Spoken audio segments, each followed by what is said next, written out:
July 13, 1940. Lieutenant Toshihiro Ura opened his leather-bound diary for the last time in a makeshift bunker on Mund Point, New Georgia.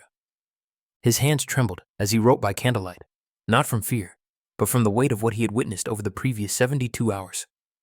The words he recorded that night would remain hidden in American intelligence archives for decades, revealing a truth about the Pacific War that neither side wanted to acknowledge. What he saw in those final days would challenge everything both Japanese propaganda and Allied narratives claimed about the nature of combat in the Solomon Islands. Lieutenant Ura commanded a reinforced infantry platoon defending the western approaches to Munda Airfield. His unit had arrived 3 weeks earlier as part of the Japanese 8th Fleet's desperate attempt to hold the Solomon Islands chain. The diary he kept violated standing orders. Personal records were forbidden to prevent intelligence leaks if captured. Yet Ura wrote meticulously every night, documenting not battle statistics, but the human reality unfolding around him. On July 10th, American forces began their final push toward the airfield. Ura's position faced elements of the 43rd Infantry Division, advancing through dense jungle terrain. His diary entries from those days recorded something unexpected. The American soldiers he observed through field glasses didn't match the propaganda descriptions his men had been fed for months. They weren't the reckless, individualistic warriors Japanese command had described. They moved with coordinated precision, supported by devastating artillery that arrived with mechanical regularity. More disturbing to Ura was what he witnessed among his own men. The diary recorded their deteriorating condition with clinical detail. Malaria had infected over 60% of his platoon. Supplies promised by a naval convoy had never arrived. The rice rations had been cut to 1/3 normal portions. His men were starving in a jungle that should have provided sustenance because they lacked the energy to forage and the knowledge to identify edible plants. On July 12th, Ura received orders to hold his position for another 48 hours to allow evacuation of headquarters staff. That night, he wrote an entry describing the faces of his men when he relayed the order. They knew what it meant. No relief was coming. No evacuation would include them.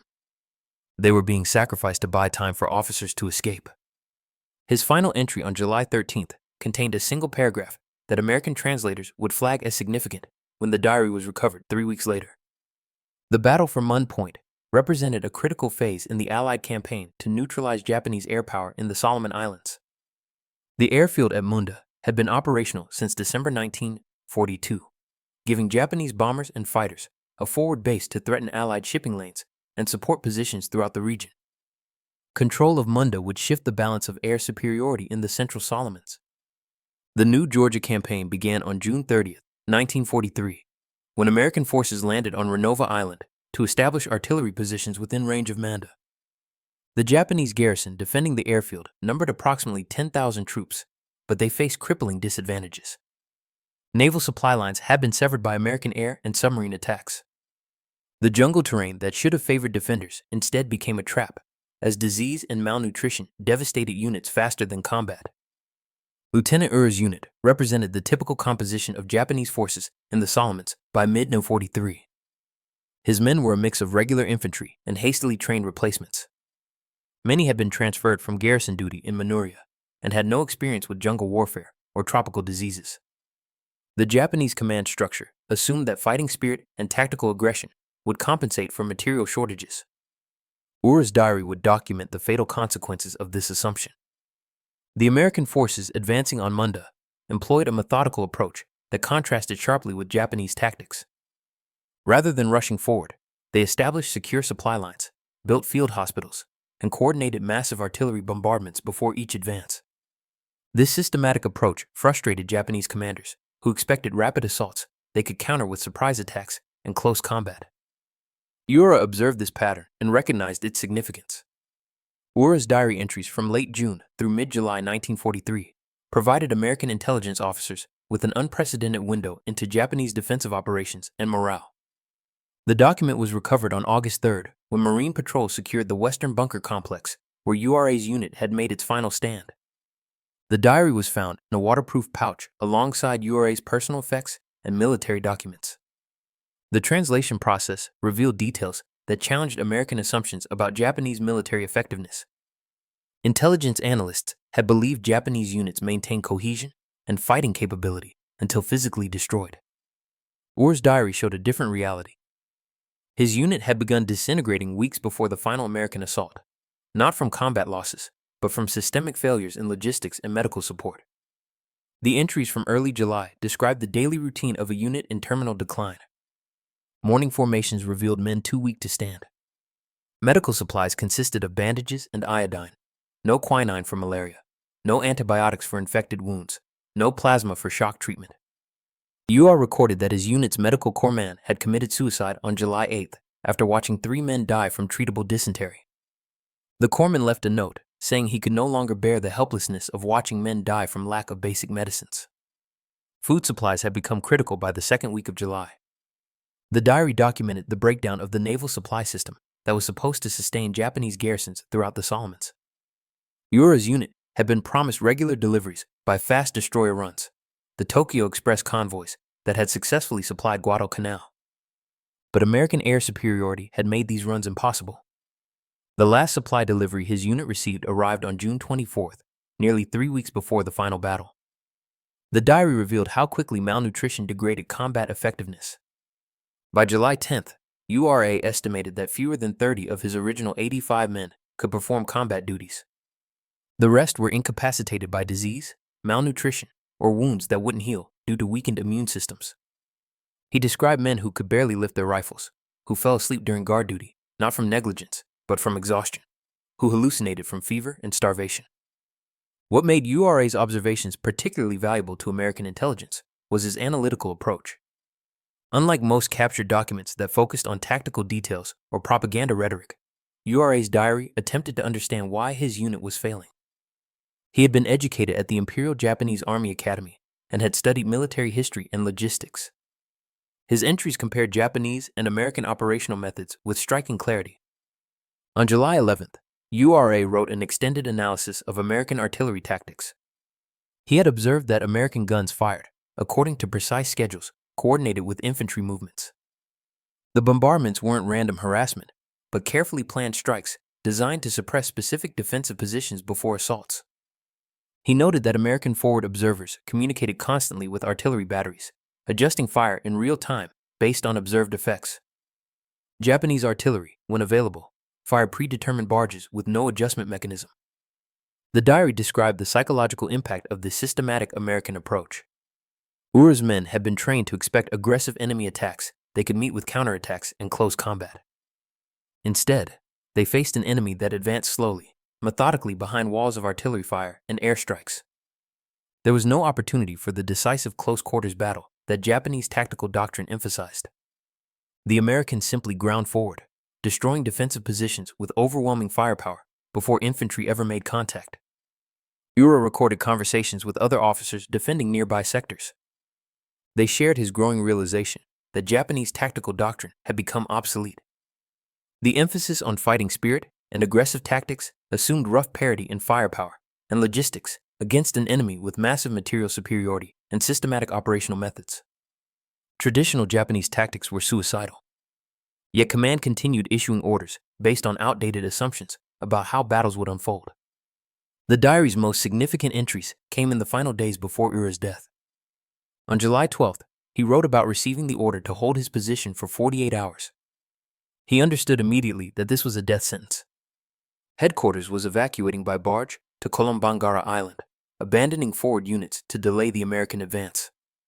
Ura didn't criticize the decision in his diary. He simply recorded it as confirmation of what he had already concluded about the campaign's outcome. That same entry contained Ura's analysis of why the order to hold was militarily pointless. His unit lacked the strength to delay a determined American assault for more than a few hours. The men were too weak, too sick, too demoralized to mount effective resistance. A tactical withdrawal to consolidate forces would have preserved combat power for future operations. Instead, his unit would be sacrificed for minimal strategic gain simply because doctrine demanded that positions be held until destroyed. Ura spent July 13th preparing his men for the final battle. The diary described his attempts to maintain morale among soldiers who understood they had been abandoned. He organized the remaining food into a final meal. He distributed ammunition, though many men lacked the strength to carry full combat loads. He wrote letters for men who wanted final messages sent to families, knowing these letters would likely never be delivered. His final diary entry written that evening contained no heroic rhetoric or patriotic declarations. Instead, Ura wrote a clinical assessment of what he had learned. He wrote that the Japanese Empire was not losing the war because its soldiers lacked courage. Every man in his unit had proven willing to die for their country. They were losing because the enemy had built systems that made individual courage irrelevant.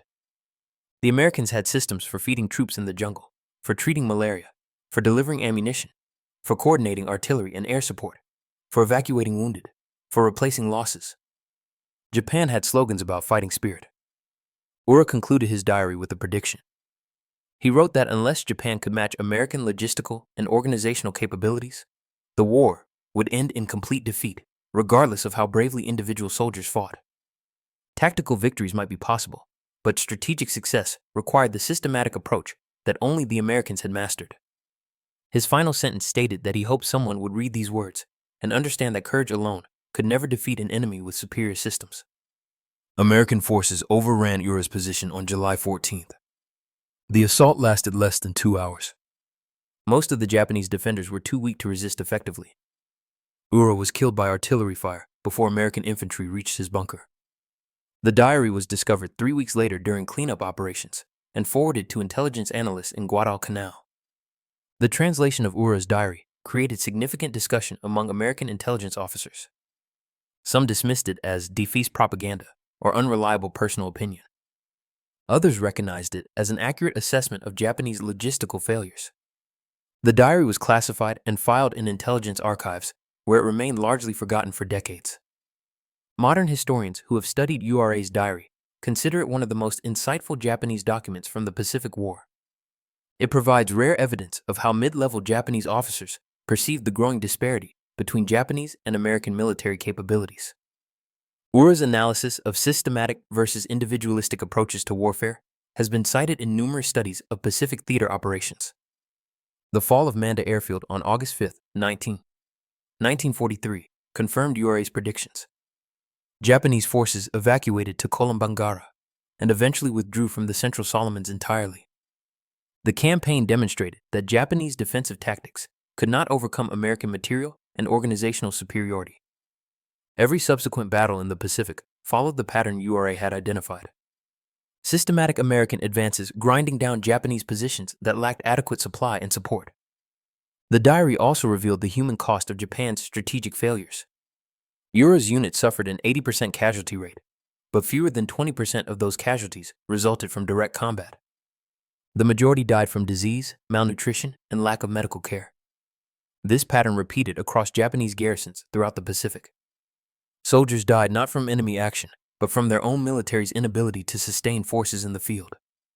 Ura's observations about American artillery tactics proved particularly prescient. The systematic coordination between forward observers, artillery batteries, and infantry units became the hallmark of American operations throughout the Pacific Campaign. This integration of firepower and maneuver allowed American forces to advance with relatively low casualties while inflicting devastating losses on defenders. The diary's analysis of morale and combat effectiveness challenged both Japanese and American wartime narratives. Japanese propaganda claimed that spiritual strength could overcome material disadvantages. American propaganda portrayed Japanese soldiers as fanatical warriors who fought to the death. Ura's diary showed a more complex reality. Japanese soldiers were willing to fight, but were being destroyed by systemic failures beyond their control. Intelligence analysts who studied the diary after the war noted that Ura had identified the fundamental asymmetry of the Pacific War. Japan's military culture emphasized individual heroism and tactical aggression. America's military culture emphasized systematic planning and logistical superiority. In prolonged warfare, systems defeated heroism every time. The diary also documented the breakdown of Japanese naval supply operations. Ura's unit was supposed to receive regular deliveries via the Tokyo Express destroyer runs. By July 1943, American air power had made these missions suicidal. Japanese commanders continued planning operations that assumed functioning supply lines, even as those supply lines collapsed. Ura recognized this disconnect between planning and reality. Modern military analysts have used Ura's diary as a case study in the importance of logistics and systems thinking. His observations about the relationship between supply, morale, and combat effectiveness are taught at military meets as examples of how wars are actually won and lost. The diary demonstrates that tactical skill and individual courage matter far less than organizational capability and systematic support. The fate of Ura's men after his death illustrated his final predictions. The survivors of the July 14th assault were too weak to retreat effectively. Most were captured or died attempting to reach Japanese lines on Kolombangara. American medical personnel who treated captured Japanese soldiers were shocked by their physical condition. Many required weeks of treatment for malnutrition and disease before they could even be interrogated.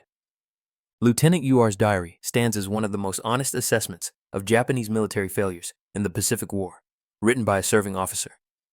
His analysis proved tragically accurate. Japan's emphasis on fighting spirit and tactical aggression could not overcome systematic American superiority in logistics, coordination, and material support. Every major battle from Munda forward followed the pattern he identified. The diary's significance extends beyond its immediate historical context. Ura identified a fundamental truth about modern warfare that remains relevant today. Wars are not won primarily by individual heroism or tactical brilliance. They are won by organizations that can sustain operations over time, that can coordinate complex systems, that can adapt and learn from experience. The side with better systems will defeat the side with better slogans. Ura's final words expressed hope that someone would read his observations and learn from them. His diary was indeed read by American intelligence officers who used his insights to refine their understanding of Japanese weaknesses. Decades later, historians and military analysts continue to study his words as a case study in how wars are actually decided. The men of Ura's unit died not because they lacked courage, but because their military system failed them. They starved in a jungle that could have fed them. They died of treatable diseases. They fought without adequate ammunition or support. Their sacrifice brought nothing of strategic value. Ura understood this and wrote it down, hoping his honesty might prevent future soldiers from dying the same way. The Pacific War would continue for 2 more years after Manda fell. The pattern UA identified would repeat on every island, in every jungle, on every beach where Japanese and American forces met. One side had systems, the other had slogans. The outcome was never in doubt once that disparity became clear. If this story revealed something about the Pacific War you hadn't considered before, hit that like button and subscribe for more untold stories from World War II. What aspect of Lieutenant Ura's observations surprised you most? Share your thoughts in the comments below. Next time, we'll explore another moment when individual soldiers confronted the brutal realities of industrial warfare.